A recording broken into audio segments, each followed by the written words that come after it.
palestra de hoje, onde desenvolveu o tema Arca da Aliança.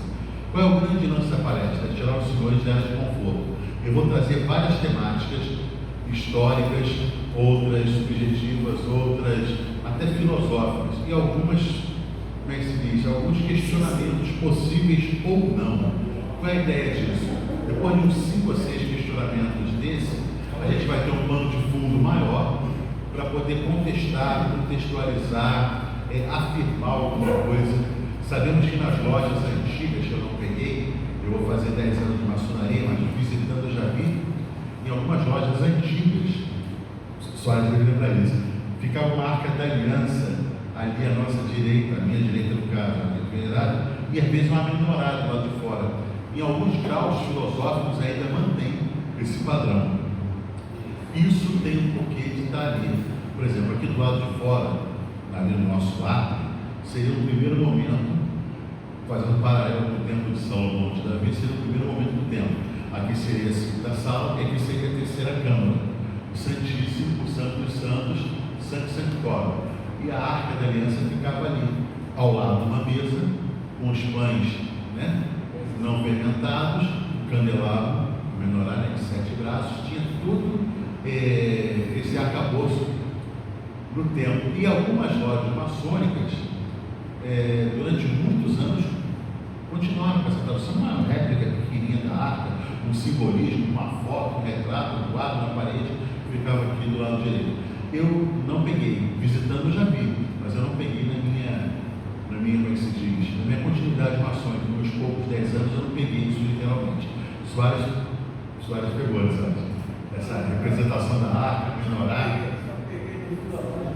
cavalaria direita. Em alguns graus filosóficos mantém. Bom, vamos iniciar, para a gente não ficar muito para trás. A Arca da Aliança. Em busca da verdade. Aí logo de cara uma pergunta: realidade ou mito? São dois, de fato, os obstáculos ao conhecimento das coisas. A vergonha que ofusca o espírito e o medo que, diante do perigo, dissuade de agir. Bom, esse aqui é um comentário, um texto de Erasmo de Roterdã, um teólogo. Eu gosto muito dos teólogos, não sei porquê.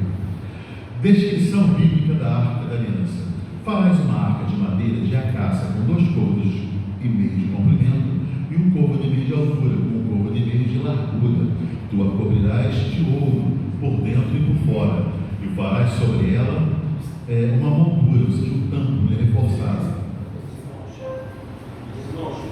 Por favor, meus irmãos, de pé.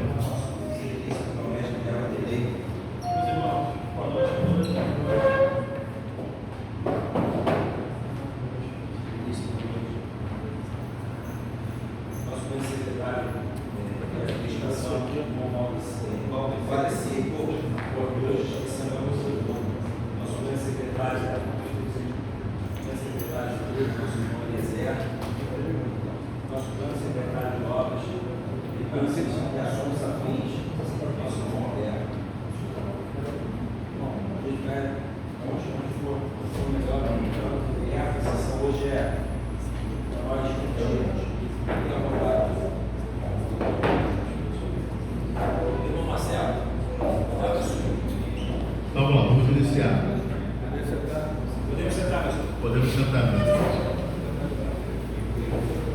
A Arca da Aliança. Em busca da verdade, realidade ou mito. São dois, de fato, os obstáculos ao conhecimento das coisas. A vergonha que ofusca o espírito e o medo que, diante do perigo, dissuade de agir. Erasmo de Roterdã, teólogo. Descrição bíblica da Arca da Aliança. Farás uma arca de madeira de acácia, com 2 côvados e meio de comprimento, 1 côvado e meio de altura, 1 côvado e meio de largura. Tu a cobrirás de ouro, por dentro e por fora. Farás sobre ela uma moldura, um tampo pesado, de ouro, maciço, e ao redor fundirás para ela 4 argolas de ouro. Porás nos 4 cantos da arca. Isso está registrado em Êxodo 21, 10 ao 12. Só uma atenção aqui que o côvado, ou medida equivalente, estamos falando de alguma coisa em torno de 44 centímetros. É uma medida média. Por quê? Porque naquela época existiam 6 medidas diferentes para côvado.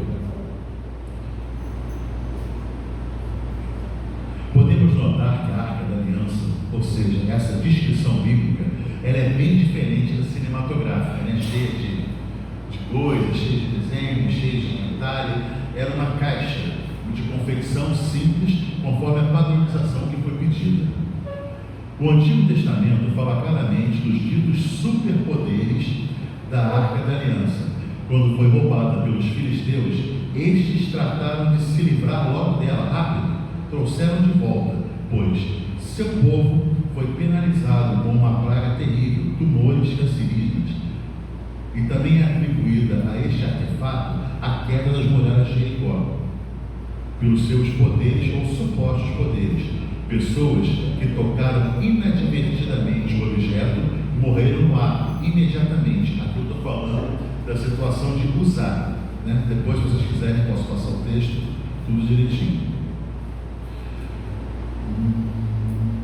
Somente poucos escolhidos, ou seja, preparados para esse fim, poderiam carregá-la, usando os suportes e pegando os mesmos na extremidade. Eram duas varetas de madeira e eles pegavam na extremidade. Eles não tinham contato com o objeto. O próprio Moisés tinha uma das suas faces, né, do rosto, marcada, queimada, até enrugada, por causa desse objeto, e passou a usar um véu depois da construção da arca. Estes supostos poderes espantosos levaram muitos estudiosos a concluir que a arca, ou como é chamada em hebraico, Arivon Avrit, continha algum tipo de material radioativo, como um pequeno reator nuclear, o que explicaria desde as doenças até as curas miraculosas atribuídas ao misterioso objeto. Falando uma arca de madeira de acácia, conforme Êxodo 25:10, foi a instrução de Deus dada a Moisés no livro de Êxodo, depois que o patriarca libertou o seu povo hebreu de 400 anos de escravidão no Egito. Os israelitas confeccionavam a arca, que foi banhada a ouro por dentro e por fora. Dentro da arca de Moisés foram depositadas as tábuas da lei, que continham os 10 mandamentos escritos por Deus na pedra e dado ao próprio Moisés, no alto do Monte Sinai. Desde então, os judeus reverenciavam esta arca como uma manifestação terrena da divindade do Altíssimo, do Eterno, ou seja, um símbolo da aliança entre Deus e o povo escolhido. O Antigo Testamento descreve os poderes de Deus e o povo, o Antigo Testamento descreve os poderes fabulosos deste objeto mítico, resplandecente em fogo e luz, capaz de deter até as correntezas de rios, destruir armas ou derrubar muralhas, como no caso é atribuído a esse artefato a queda das muralhas de Jericó. Especulação. No livro dos Reis, Salomão construiu o primeiro templo de Jerusalém para a Arca da Aliança, e ali ela foi reverenciada dentro do templo em todo o seu reinado, que durou de 970 a.C. a 930 a.C. e um pouco mais. Entretanto, de acordo com a história e a tradição da Arca da Aliança, ela desapareceu quando o templo foi saqueado pelos babilônios em 586 a.C. Ao longo de muitos séculos, enquanto os judeus acreditavam que ainda acreditam que a arca estava ali ou está perdida, os cristãos da Etiópia, antiga Abissínia, têm confirmado que a verdadeira Arca da Aliança existe e está guardada em uma pequena capela, uma pequena cidade chamada Aksum. Dizem que as lendas que a Arca Sagrada chegou à Etiópia há 3.000 anos, ou um pouco mais, e atrás tem sido protegida por uma sucessão de sacerdotes virgens, que uma vez escolhidos, nunca mais põe os pés para fora da capela até a morte. De Jerusalém para Aksum, a trajetória da Arca da Aliança está ligada à figura de Menelik, filho da rainha Sheba, conhecida por nós como rainha de Sabá, que em gente, no idioma local, é transliterado como Megista Saba, e no hebraico, também transliterado, Malkat Sheba, ou ainda no acrônimo Mequeda. E a língua gente, etíope, era antigamente usada e falada na Etiópia, na Eritreia e em Israel, em boa parte do território em volta. Hoje em dia é uma língua morta, que só permanece como língua litúrgica. A rainha Sheba, ou rainha de Sabá, como é conhecida, ela ficou com Salomão, o rei, ficou sabendo de Salomão e foi querer entender com o rei. Parece que tiveram um filho, ou seja, ela, mais do que entendimento, ela teve um relacionamento com o rei Salomão. Essa história é contada no Quebra-Negaste. O Quebra-Negaste é o livro da glória dos reis, da sucessão dos reis naquela terra da Etiópia. Até hoje tem esse livro que consta a sucessão salomônica desses reis, desses príncipes da linhagem direta de Salomão. Isso em terras etíopes. Segundo o Quebra-Negaste, a rainha de Sabá viajou até a cidade de Jerusalém a fim de conhecer os segredos da sabedoria do rei Salomão. Ou, o que parece, a rainha partilhou com o rei mais do que conhecimentos. Na viagem de volta ao seu país, ela deu à luz a um filho do monarca.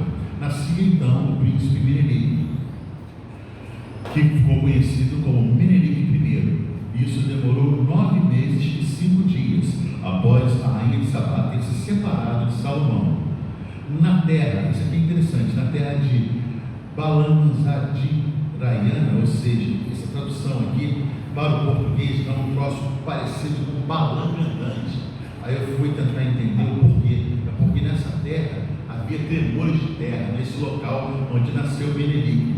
Então daí vem aquela ideia que usa no carnaval de sambar, de gingar, balangandante, é da terra tremida. E não sei se vocês repararam, tem 7 esferas de cada lado, né, dos mestres instalados, e aquilo balança. E tem um porquê de balançar, e para mim tem a ver com a trajetória da Arca da Aliança e está conectada a essa história. Deixa eu ver aqui.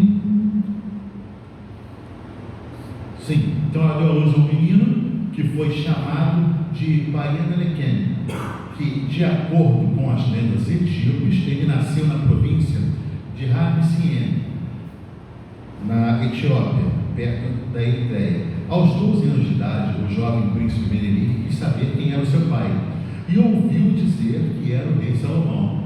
Então, quando completou, aqui tem uma variação, né, dos textos, 20 ou 22 anos de idade, Menelik foi até Jerusalém para conhecer seu pai, o rei Salomão. Então, 3 anos depois, já estando em Jerusalém, ele volta à Etiópia, volta à sua terra natal. Então ele foi acompanhado pelos filhos primogênitos da nobreza israelita, ou seja, os primogênitos de Israel. Estes judeus, sem que Menelik soubesse, assim diz a história, reza a lenda, tinham roubado a Arca da Aliança e colocado nas coisas, né, de Menelik, né, na sua caravana, que chamava na época Caravanserai.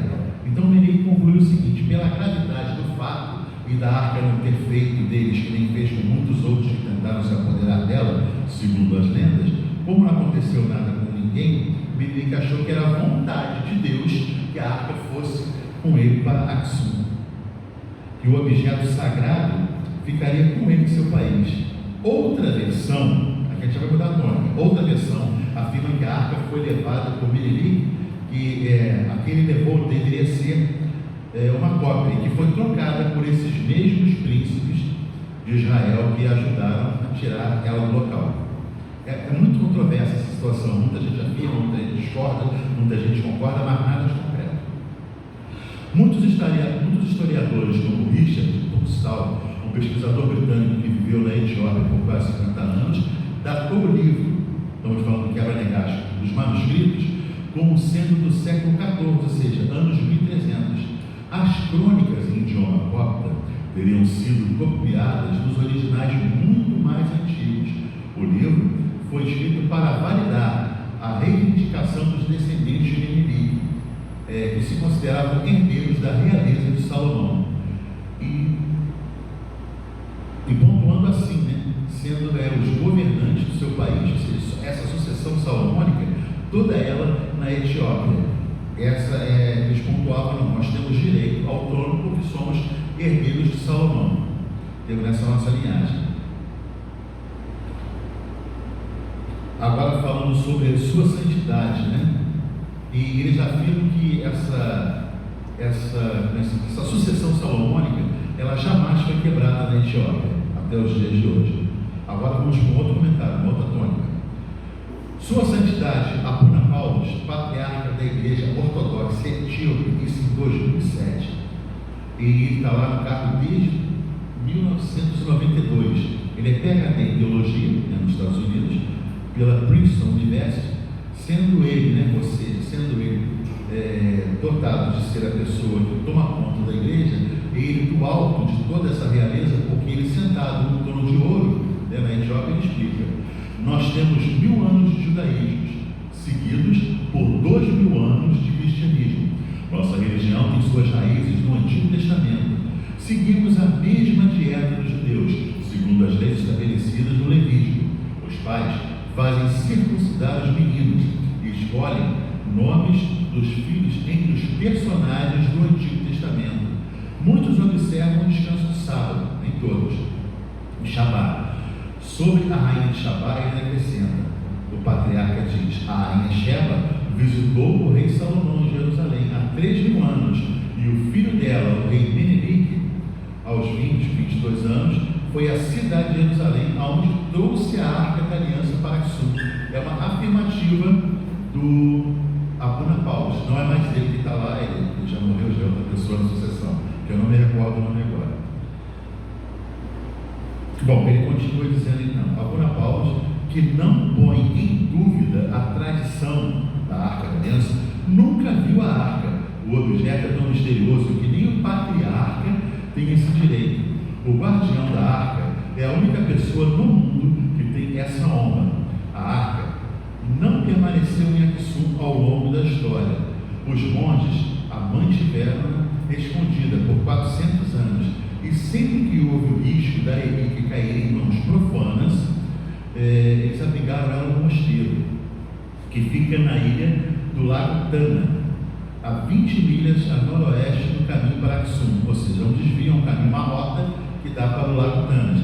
O Lago Tanas, ou Tana, ou Tsana, ainda como é chamado, é a fonte do Nilo Azul, ou seja, de água pura, o maior lago da Etiópia, localizado a 1.840 metros de altitude, tem cerca de 3.500 metros quadrados de superfície, é muita água, e misteriosas ilhas que aparecem e desaparecem, conforme a maré, conforme a lua. As ilhas aparecem e depois elas somem. Isso causa um certo medo nos habitantes locais, muitas histórias, muito misticismo envolvendo aquele local. Só que essa ilha que está supostamente a arca, ela não chega a afundar toda, só parte dela.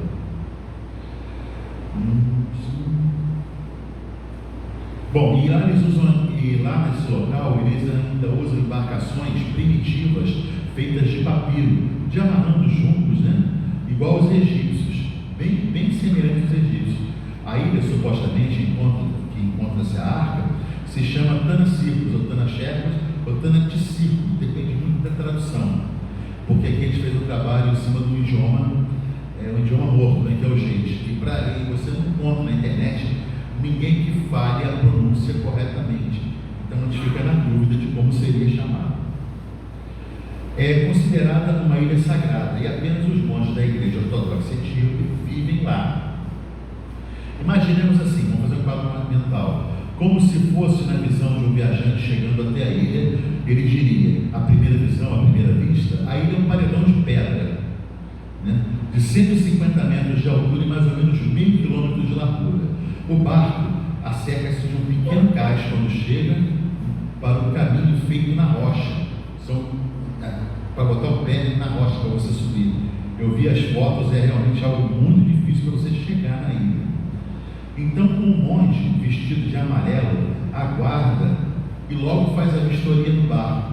Por que ele faz a vistoria no barco? Porque eles baniram dessa ilha ou das cercanias as mulheres, porque eles diziam que as mulheres elas faziam aviltar o homem. Nessa ilha, segundo Abraham Micael, um dos líderes da igreja ortodoxa etíope, eles tomavam 125 noviços, monges, e alguns noviços. Então as mulheres elas foram afastadas disso há muitos anos, porque as mulheres parece que elas desvirtuavam os homens. A gente que já lê há mais tempo a Bíblia, a gente vê que isso desde o começo não deu muito certo, desde Eva. Sobre a arca, outro monge, Abagé de Micaim, fala e explica que veio de Aksum para esta ilha, a fim de ser preservada dos inimigos saqueadores. Isto muito antes do nascimento de Jesus. Naquele tempo, como ele diz, nosso povo seguia a religião judaica durante o reinado de Esana. Muita gente, quando vê esses filmes aí da antiga Arábia, não sei o que, tem aquela situação camada que foge para a península. Não sei se vocês já viram isso, filme de Sessão da Tarde, filme antigo. Aquele cidadão é o retratado aqui, Esana. Eu custei a achar a correlação dele, aí nesses filmes de Sessão da Tarde que me veio a mentalidade, eu comecei a pesquisar de que era ele, na Península Arábica. Ele é um monarca, ele converteu-se ao cristianismo em 303 depois de Cristo, 330 depois de Cristo. A ilha também guarda suas tábuas. O que são tábuas? Tábuas são réplicas das tábuas da lei de Moisés. Uma igreja antiga, ela era construída só com madeira e rocha, na forma circular. As igrejas etíopes antigas, tradicionais, são feitas assim, madeira e pedras ajeitadas, e ela de forma circular, como se fosse uma oca. E no centro da igreja, na parte da adoração, tinha essas tábuas, essas madeiras, entalhadas, que faziam referência às pedras de Moisés, que Moisés trouxe do monte. Todas as igrejas etíopes, elas possuem suas réplicas. E diz que aqui ele faz uma comparação muito interessante. Ele diz que uma igreja sem uma tábua, ela é tão sagrada quanto um estábulo, ou seja, a credencial para a igreja funcionar, além do sacerdote, seria a tábua. E ele continua aqui que a cada 19 de janeiro, na festa chamada Tinquete, ou seja, Epifania, as tábuas saem das igrejas e são levadas pelos fiéis nas ruas das suas cidades ou aldeias locais em procissão de adoração. Como prova da conexão Jerusalém, Salomão e Etiópia, Abagé mostra que uma antiga bandeja de bronze, que ainda está em poder dele já na cima, também teria sido trazida por Menelik para Aksum, junto com a arca. O único homem do mundo autorizado a olhar para a arca da aliança, ou seja, a arca da aliança israelita, segundo eles, é o escolhido pelos altos sacerdotes. É uma eleição, eles escolhem um, e essa pessoa muda até de nome, ele perde nome, não tem mais nome próprio. Ele é o guardião vivo, eles chamam de guardião vivo. Eles chamam ele de um nome tribal, que vem do hebraico, mas também passou por esse idioma gênesis. Então, uma coisa que eu não consigo manter uma interação muito legal. O nome é Atang. Tem a palavra em hebraico, mas não tem transliteração. E no idioma gênesis dá uma ideia de que ele é o único, é o escolhido, é o reverenciado pelo Altíssimo. Reverenciado pelo Altíssimo. Muito estranho isso aí. Foi o que eu achei, para tomar conta da arca. Ele não sai dali por nada. Como se fosse aquela vez que o sumo sacerdote ele entra, uma vez por ano dentro de Jerusalém, para fazer expiação dos pecados, uma vez por ano. Só que esse indivíduo, ele passa a vida dentro dessa situação, ele não sai dali para nada. Outras fontes, porém, como a reportagem publicada pela National Geographic, assinada por Candice Milan, ela tem a seguinte informação, que o guardião é o sacerdote, na época que foi feito aqui, Abba Mehonem, só que esse também já morreu, já é outro. Cerca de 70 anos ele tinha na época, isso em 2006. Então nós já estamos, depois dele, teve mais um, estamos no terceiro depois desse aqui. No posto há pouco mais de 3 anos, na missão que só termina com a morte. Ele nunca sai da área, da capela. Os curiosos que insistem em ver a arca, os sacerdotes, o sul fica do lado de fora, não deixa nem encostar na grade, eles falam para as pessoas saírem dali, que ele não é lugar para elas. O que eles dizem? Eles respondem: quem poderá contemplar a face de Deus? Então para eles é muito santo, muito sagrado, não pode nem encostar perto. Muitos estudiosos creem que a arca da aliança jamais, vamos mudar a tônica de novo, presta atenção, jamais teria saído de Jerusalém, e que ela tinha sido enterrada debaixo do Santo dos Santos. Vimos alguma coisa passar aí, que o pessoal fez o arco, aí está começando a lembrar alguma coisa assim. Exatamente no local onde ela ficaria, mas somente alguns metros abaixo, no subsolo. Ainda os que pensam que talvez ela tenha sido levada para algum lugar no deserto da Judeia e enterrada ali, somente com o conhecimento das famílias dos sumos sacerdotes. Como morreram todos há muitos anos, aqui é caso perdido. Vamos lá, temos uma outra suposição. Na queda de Jerusalém, no ano 70 da era cristã, o general Tito de Roma saqueou Jerusalém e levou consigo seus utensílios. Em uma ilustração do arco de Tito no Vaticano, é visto soldados levando uma grande menorá de ouro e o que parece ser a Arca da Aliança, e mais 2 trombetas de ouro. Há aqueles que creem que um dia esta teria sido depositada nos porões do Vaticano. Embora tenha isso em muitos livros, não tem materialidade. Isso também é uma suposição. Vamos para outra visão da coisa. Existem outras vertentes criadas pelos apaixonados da lenda, que afirmam que a arca teria sido encontrada pelos cavaleiros templários e hoje encontra-se nos porões do Vaticano também, em um cofre de segurança máxima. Vejamos. Louis Charpentier lembra, agora o texto dele: quando Nabucodonosor tomou Jerusalém, não há qualquer referência à arca que saqueou, que tomou antes de incendiar o templo. Isso foi em 587 a.C. A arca, então, arde com ele, ou seja, para Charpentier, a arca queimou nesse dia. Agora, Wagner diz que não. Wagner diz que, olha, é certo que a arca foi enterrada, porque Salomão disse que ela ficaria na escuridão.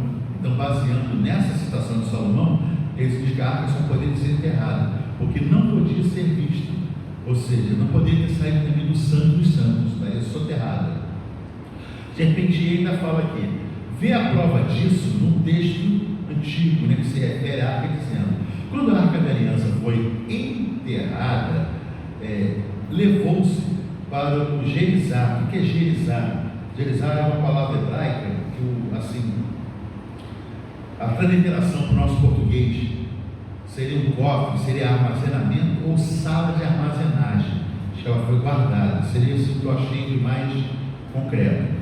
Continha o texto: o recipiente que continha o maná, porque estivera em contato com as tábuas da lei. Aqui, estiver em contato com as tábuas da lei, dá a entender que as tábuas não estariam mais lá. Isso, de repente, erro.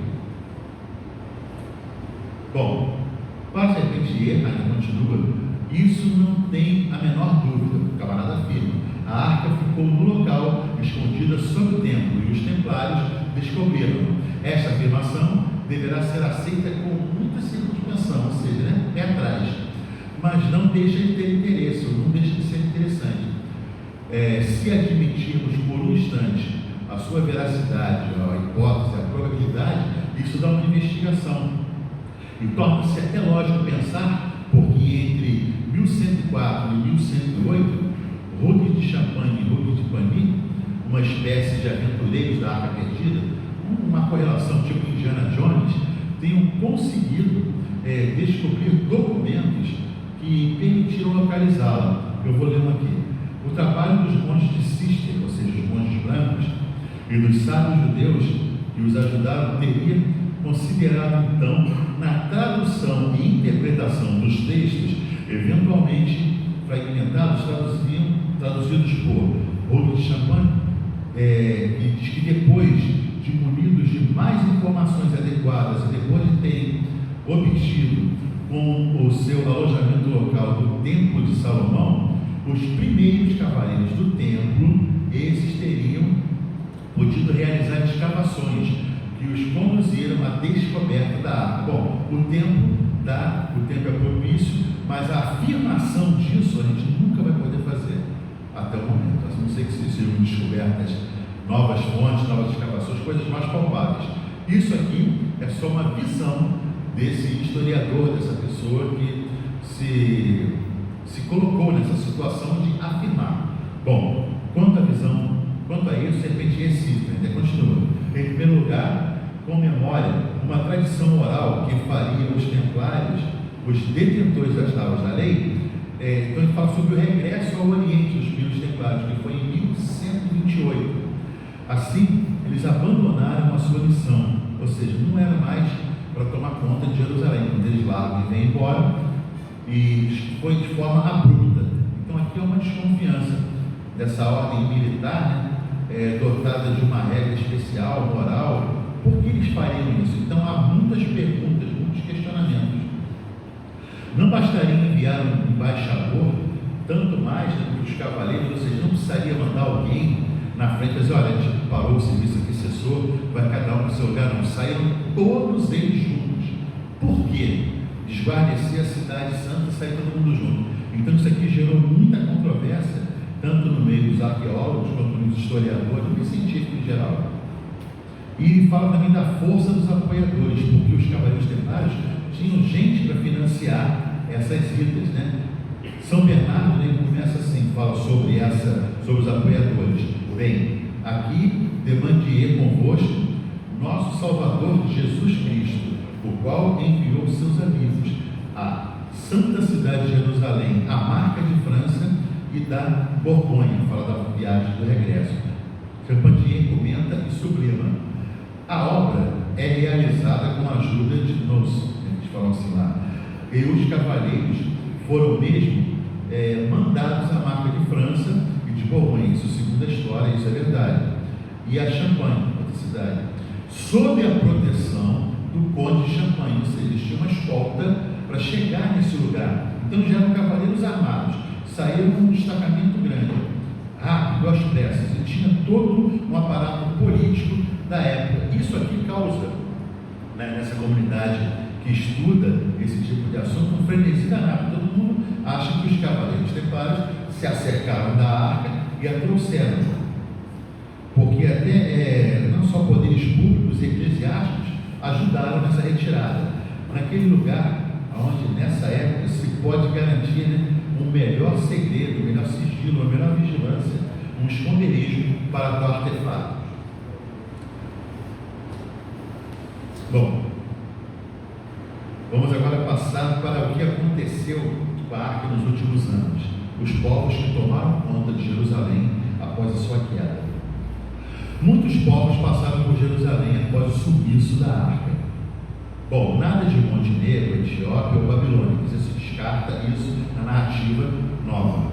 Há quem diga que a arca da aliança continuou em Jerusalém, mesmo após a destruição do templo, onde ela ficava, só que alguns metros abaixo.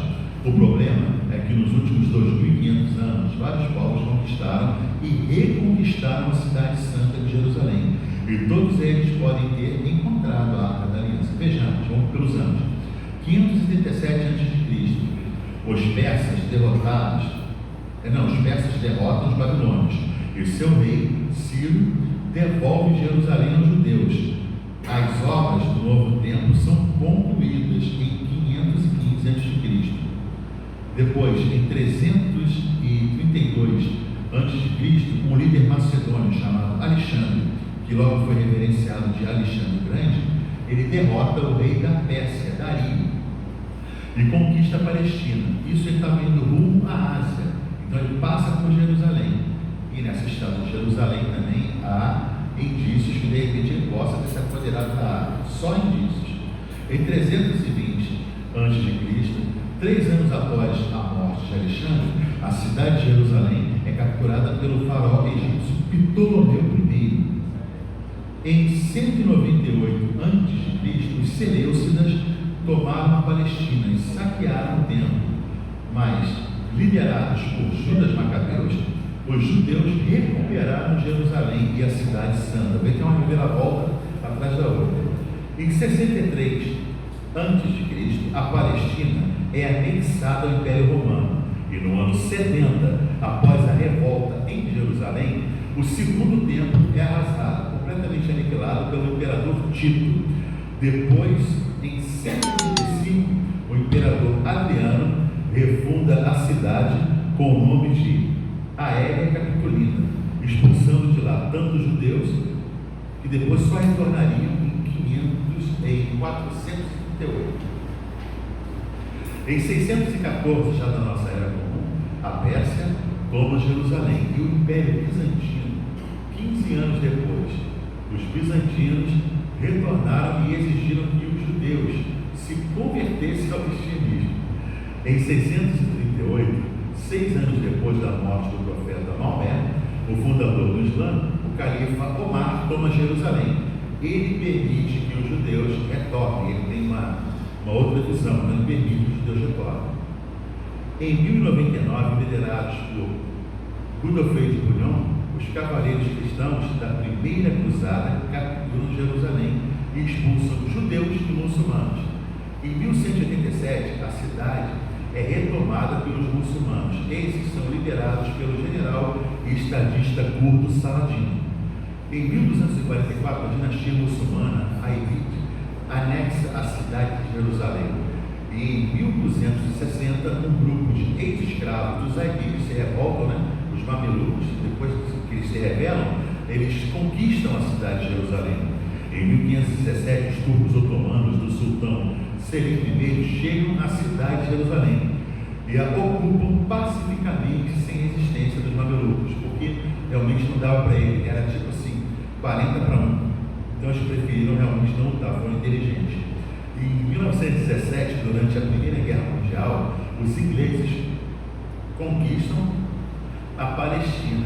3 décadas depois, após a Segunda Guerra Mundial, eles aceitam sair de lá, mas também estiveram nessas terras. Em 1948, já bem próximos a nós, o Estado de Israel declara independência e fica com Jerusalém Ocidental. O lado oriental, mais antigo, é controlado pela Jordânia.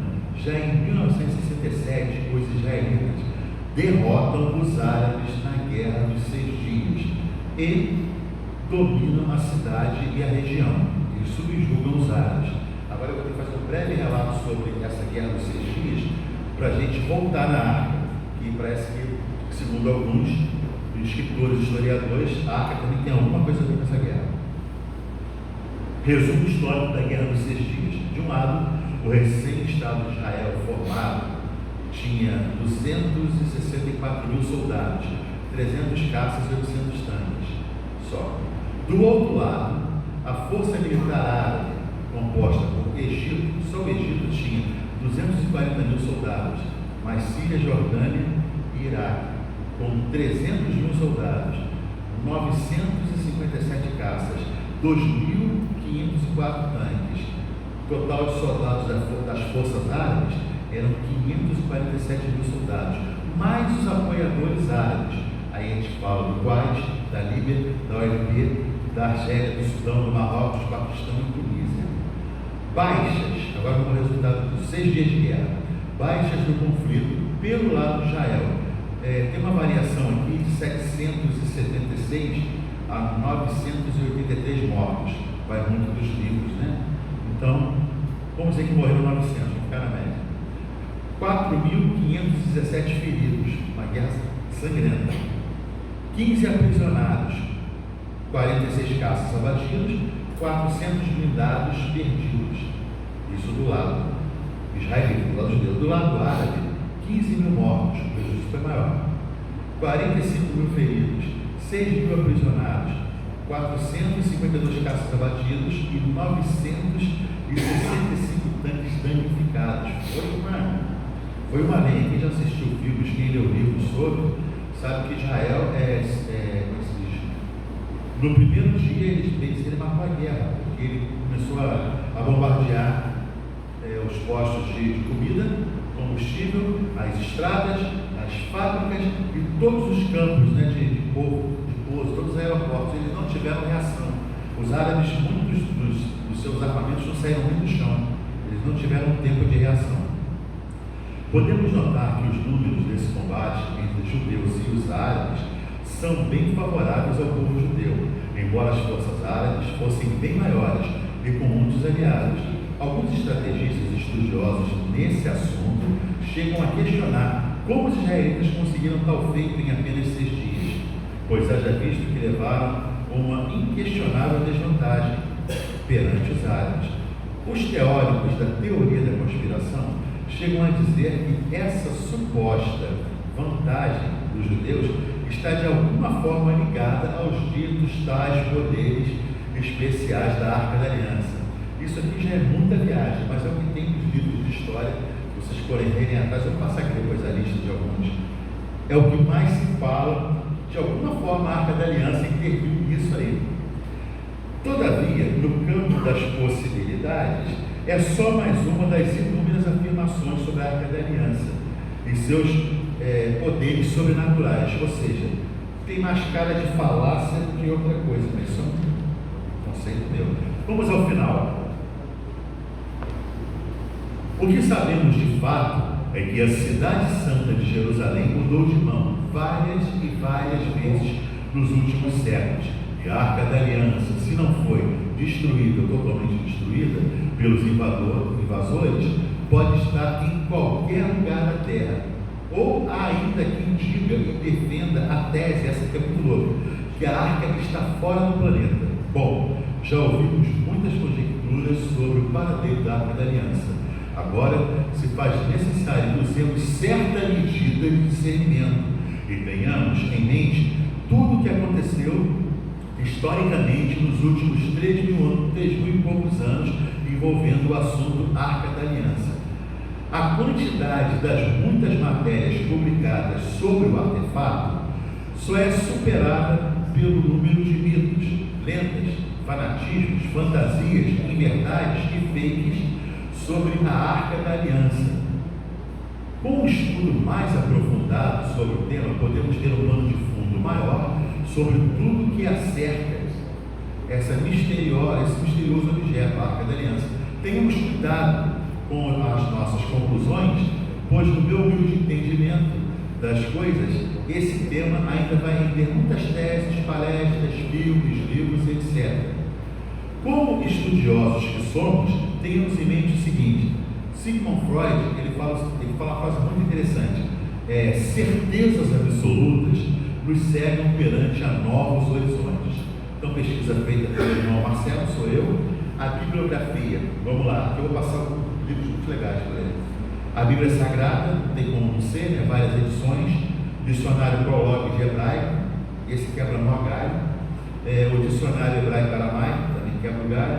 A Bíblia SSB, Sociedade Bíblica Brasileira em Hebraico, também é muito legal para a gente que entende um pouco do hebraico. Você consegue caminhar, você consegue, por exemplo, um texto, sei lá, de 10 linhas, e um dia tu consegue transcrever, mas tem que ter um tempinho para perder. O Alcorão, de Mansur Sharita, é muito legal, o português que ele prega. O Dicionário Digital para a Tradução do Idioma Geis, que esse aqui é ruim de achar, mas eu consegui. Os Guardiões da Arca de Deus, pelo pastor José Antônio Correia, e por incrível que pareça é um assembleano, não é fanático. Aonde está a Arca da Aliança, pelo pastor Gideon, também é legal. O artigo de estudo do Ministério Ensinando Sião, que é uma escola, se não me engano, lá em Minas, uma escola bíblica muito interessante. Aonde está a Arca, do pastor, acho que é Mateus Guimarães, muito legal. Reportagem sobre a escavação de Axum, ou seja, do lado da igreja de Santa Maria de Sião, na Etiópia. O site Filosofia Imortal, a Arca da Aliança, foi descoberto. Tem várias conjecturas, várias coisas que a gente pode concordar ou discordar. O estudo referente à Arca da Aliança, do Theorism, ou Islam, ou seja, o profeta Samuel e o rei Saul, faz várias conjecturas sobre a Arca, sobre a estada do artefato. Temos ainda a Arca da Aliança, livro e-book sobre o Benedicto I da Etiópia, David Bershal, ou Yves Ahon Avit, da Etiópia, também é um livro muito legal, e você consegue em português, fala, Daniel, como é que é o arquivo, como é que eu disse esse arquivo agora? PDF, você consegue em PDF na internet, dá para ler, dá para entender bem em português. O Evangelho segundo o Espiritismo, Allan Kardec, eu usei para fazer algumas conjecturas de um outro livro que eu li, para poder entender algumas das hipóteses mais loucas. Eu considero tudo, depois eu descarto, mas eu considero tudo. Aqui, Biblioteca Templária, muito legal isso aqui. Ética de Aristóteles, é uma crônica que Aristóteles faz, e você consegue linkar algumas coisas com a Arca da Aliança. Uma História de Deus, por Karen Armstrong, legal. Elogio da loucura, Erasmo de Rotterdam, algumas citações. Deixa eu ver o que tem aqui, teólogo. A biografia da rainha de Sabá, Sheba, por Diva Frazão, um livro em português, muito legalzinho. 6 Dias de Guerra, Michel Ory, que fala sobre a Guerra dos 6 Dias. A Porta dos Leões, também fala sobre a Guerra dos 6 Dias, de Steven Penfield. Então, os nomes que para mim é meio complicado, eu não domino o inglês. Wikipédia, agora vocês não, Wikipédia tem muita baboseira, mas de Arca da Aliança, eu acho que dá para tirar uns 15%, subiu, né? Já dá para tirar 2%. De Arca da Aliança, que se você souber caminhar, Wikipédia dá para tirar